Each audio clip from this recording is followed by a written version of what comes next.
So your story is your testimony. It's so much more than a sales tool.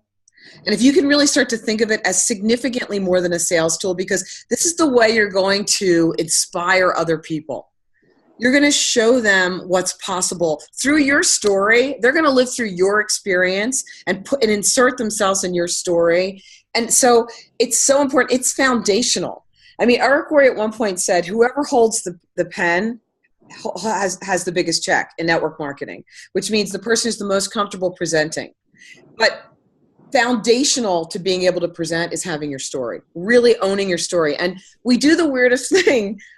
We practice our story, and I think I talked about this a couple of weeks ago, but we practice our story on our prospects, and so one of our most essential skills we're practicing on the people, on the people that we most need it to be highly tuned for. So we don't want to do that. We want to make sure, just like learning to close a president's pack with a value pack and starting with a Lamborghini and working your way down, we practice with one another until we're really good at it. It's the same thing with telling your story.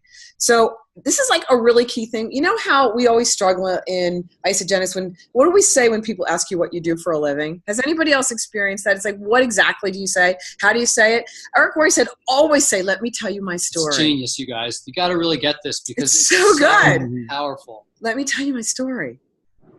Just let me tell you my story. I mean, how easy is that?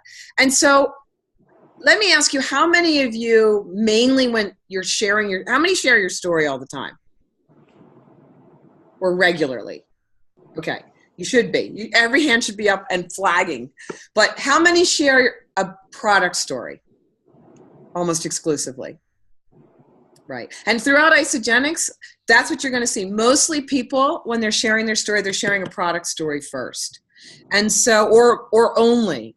And so when you're looking to bring in partners, you really actually must be comfortable with having a business story. So you want to have that story. So when I'm telling you the steps of building your story, you need to be thinking of it in terms of a business story. So comfortable with product. And so let's stay on product for just a minute. We all know what that product story is, what was bothering you before, you know, how something changed for you. What was your story? So I would wake up tired every morning. And then I think Isagenix format works really well for that. I was introduced to these products by someone. We all know that. I'm not going to go into a product story here. We can spend more time with that. But I do want to say this to you about a product story. You need lots of slices of a product story. And this is essential. Okay? You need a library of other stories. And he said, be a collector of stories. It's such good advice. So like Nicole, if someone came to you and they had weight loss issues, you can't share a weight loss story, but you have to have a weight loss story. And you all have to have stories for each of the major solutions in Isagenix in your repertoire and known, even if it's just a sheet of paper that you print out. Okay, so if someone needed a weight loss story, Nicole might say, oh, let me tell you about my friend Jill. She was in Isagenix. She lost 147 pounds with Isagenix. She had 20 before pictures, and she could never, ever get an after picture. She tried every diet known to man, and she would yo-yo right back up again. And when she started on these products, it just changed everything for her. Right? So you're painting that picture. So you need stories. You need that you can share. So what you should do is go into ISA FYI and ISA testimonials. ISA testimonials. This is so good. And pick a couple stories, just a couple, and have them mastered. So what do I have? A book. And in my book are stories. All right. So I could just pull it open. So if I know I'm speaking to someone, or I'm on a three-way call and I'm speaking to someone who I'm going to need a story that I don't have, that's where I'm going to go and get it. I'm going to have it. I'm going to read it over, and I'm going to say, let me tell you about my friend Justin, who entered the ISA Body Challenge. Right? So really important skill set to have locked down is having other stories. It's the same thing with business. Okay, this is something that for a lot of people in our profession, when you're first getting started, and maybe for some of you that you feel like, I don't really have a big business story yet. And so when that question comes up, there might be some fear. ear has a sound in a relationship, right? Or in an exchange between two people. So you want some stories that you can borrow. And so if you go into ISA FYI, under recognition, I printed one for you today so you could see it.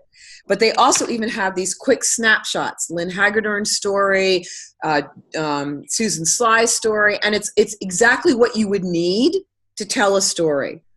So even if you can say, I've only really started down the business road, but I want to tell you what inspired me so much.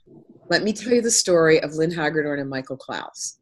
And you just paint the story for them. Okay, so you need a couple stories. Again, have them printed out, have them in your binder, learn them, practice them. And when you're practicing a story, don't wait to practice it with someone who you're trying to bring into your business.